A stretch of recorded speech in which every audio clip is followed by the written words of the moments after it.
Introducción a las placas madres. El primer componente de un ordenador es la placa madre, también denominada placa de base. La placa madre es el concentrador que se utiliza para conectar todos los componentes esenciales del ordenador.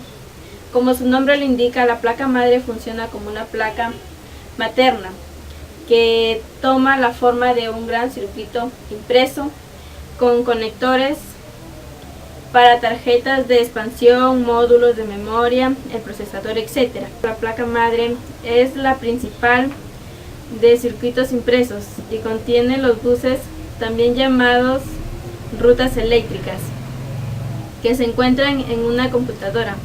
Estos buses permiten que los datos viajen entre los distintos componentes que conforman una computadora.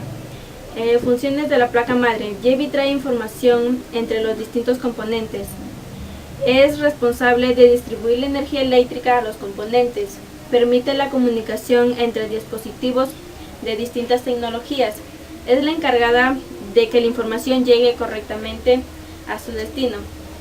Características. Existen muchas maneras de describir una placa madre, en especial las siguientes: el factor de forma, el chipset, el tipo de socket para procesador, utilizando también los conectores de entrada y salida.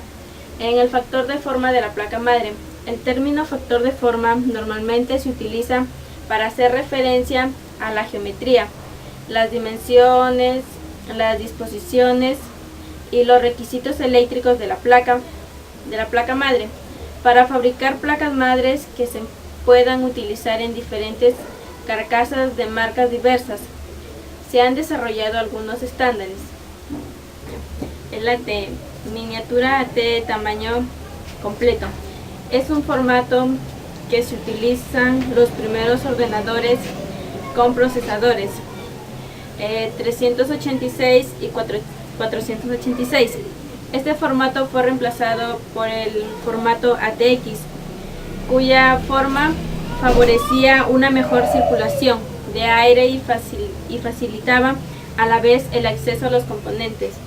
El formato ATX es una actualización del AT miniatura. Estaba diseñado para mejorar la facilidad de uso, la unidad de conexión de las placas madres. El ATX está diseñada para facilitar la conexión de periféricos. Por ejemplo, los conectores IDE están ubicados cerca de los discos. De esta manera, los componentes de la placa madre están dispuestos en paralelo.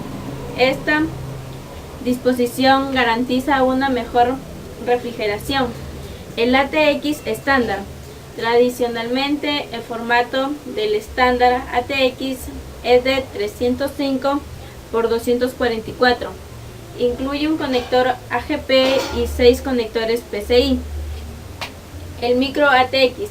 El formato micro ATX resulta una actualización de ATX que posee las mismas ventajas de un formato más pequeño, de 244 por 244, a un menor costo. El micro ATX incluye un conector AGP y 3 conectores PCI.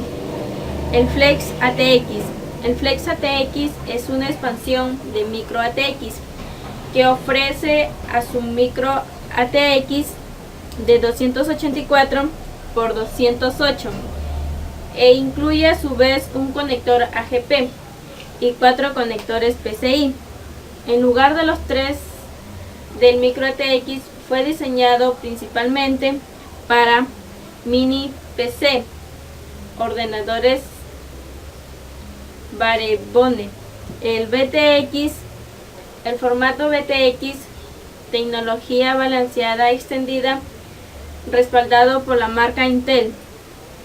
Es un formato diseñado para mejorar tanto la disposición de componentes como la circulación del aire, la acústica y la disposición del calor. Los distintos conectores ranuras de memoria, ranuras de expansión, se hallan distribuidos en paralelo, en el sentido de la circulación del aire. De esta manera, el microprocesador está ubicado al final de la carcasa, cerca de la entrada de aeración, donde el aire resulta más fresco.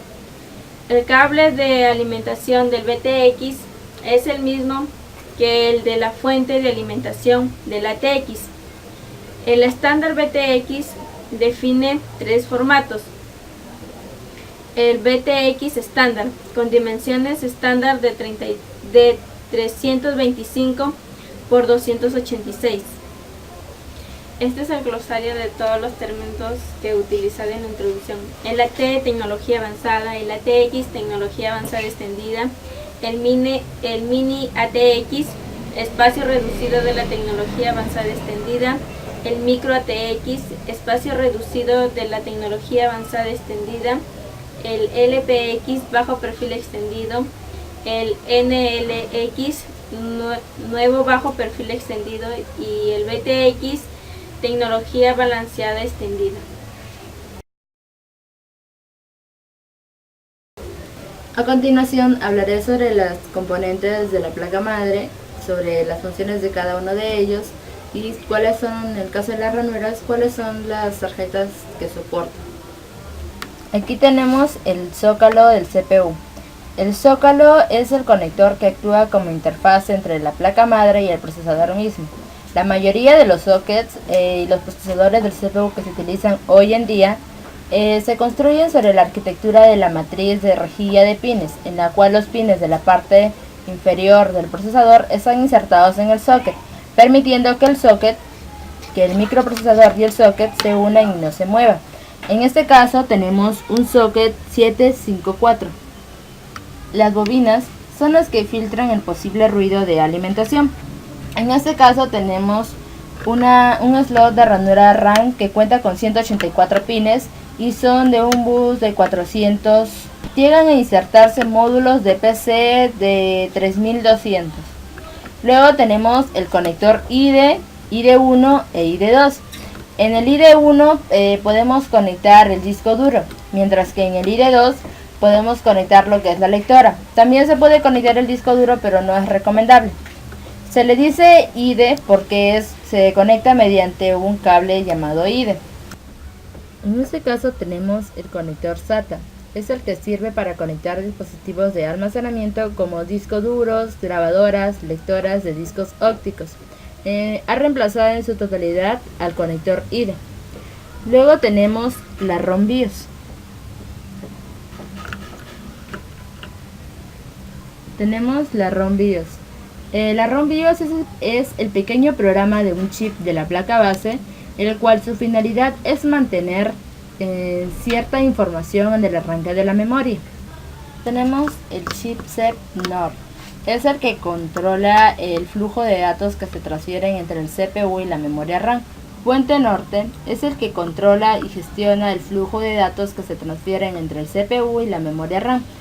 Y el puente sur es aquel que descarga cierto volumen de tráfico que de otra manera frenaría la interconexión entre los componentes principales. Luego tenemos el panel frontal, que es el contacto para los keys, y el panel USB, que es el que sirve para conectar los USB frontales. Tenemos la ranura PCI, las ranuras AGP y la ranura CNR. La ranura PCI es la que trabaja con una velocidad de 128.58 megabytes por segundo y una velocidad interna de trabajo de 33 MHz para 32 bits y 66 MHz para 64 bits. Las tarjetas que se pueden insertar son tarjetas controladoras de audio, video, puertos de red, entre otras. Luego tenemos las tarjetas AGP. Las tarjetas AGP son las que trabajan con una velocidad de 266 megabits por segundo. Su velocidad de trabajo es de 66 MHz por segundo. Y lo que se puede insertar aquí son las tarjetas aceleradoras de gráficos. La ranura de expansión CNR es la versión mejorada del AMR. Aquí solamente se pueden insertar tarjetas de video y modems internos. Los buses es por donde viaja la información. Eso de aquí es el socket que viene integrado. Los buses de datos son las líneas de comunicación por donde circulan los datos externos e internos del microprocesador. Los buses de dirección son líneas de comunicación por donde viaja la información específica sobre la localización de la dirección de memoria del dato o dispositivo al que se hace referencia. El bus de control es la línea de comunicación por donde se controla el intercambio de información con un módulo de la unidad central y los periféricos. El bus de expansión es el conjunto de líneas de comunicación encargado de llevar el bus de datos, el bus de dirección y el bus de control a la tarjeta de interfaz, tarjeta de entrada y salida, que se agrega a la tarjeta principal. Y el bus de sistema son todos los componentes del CPU que se vinculan a través del bus de sistema mediante distintos tipos de datos del microprocesador y la memoria principal, que también involucra la memoria cache de nivel 2. Los conectores de entrada y salida. La placa madre contiene un cierto número de conectores de entrada-salida reagrupados en el panel trasero. Es el que estoy mostrando a continuación. La mayoría de placas madres tienen los siguientes conectores: el PCI 2, el paralelo, el serial, los puertos USB, los puertos de red y los puertos de entrada y salida de audio. En el PCI 2 tenemos el PCI 1 y PCI 2. El PCI 1 es para mouse y el PCI 2 es para teclado. En el puerto paralelo es aquel que se puede conectar impresoras antiguas, mientras que en el puerto serial es aquel donde se conectan periféricos antiguos. Luego tenemos los puertos USB. Aquí podemos encontrar de 1.1 que es de baja velocidad, el 2.0 que es de alta velocidad y actualmente los que están saliendo el 3.0 que es de máxima velocidad. Luego tenemos el puerto de red o puerto Ethernet. Se le llama así porque es el que permite conectar el ordenador a una red. Corresponde a una tarjeta de red integrada a la placa base. Este es el puerto VGA, que es el denominado SUBT15. Es el que permite conectar el monitor. Este conector interactúa con la tarjeta gráfica integrada. Y los conectores de audio, que tenemos la línea de entrada, línea de salida y micrófono, son los que permiten conectar los altavoces o en un sistema de sonido de alta fidelidad o un micrófono. Este conector interactúa con la tarjeta de sonido integrada. Los mayores fabricantes de placas madres que se dan en la actualidad tenemos los Asus, Foxconn y Intel. Eso ha sido todo, gracias.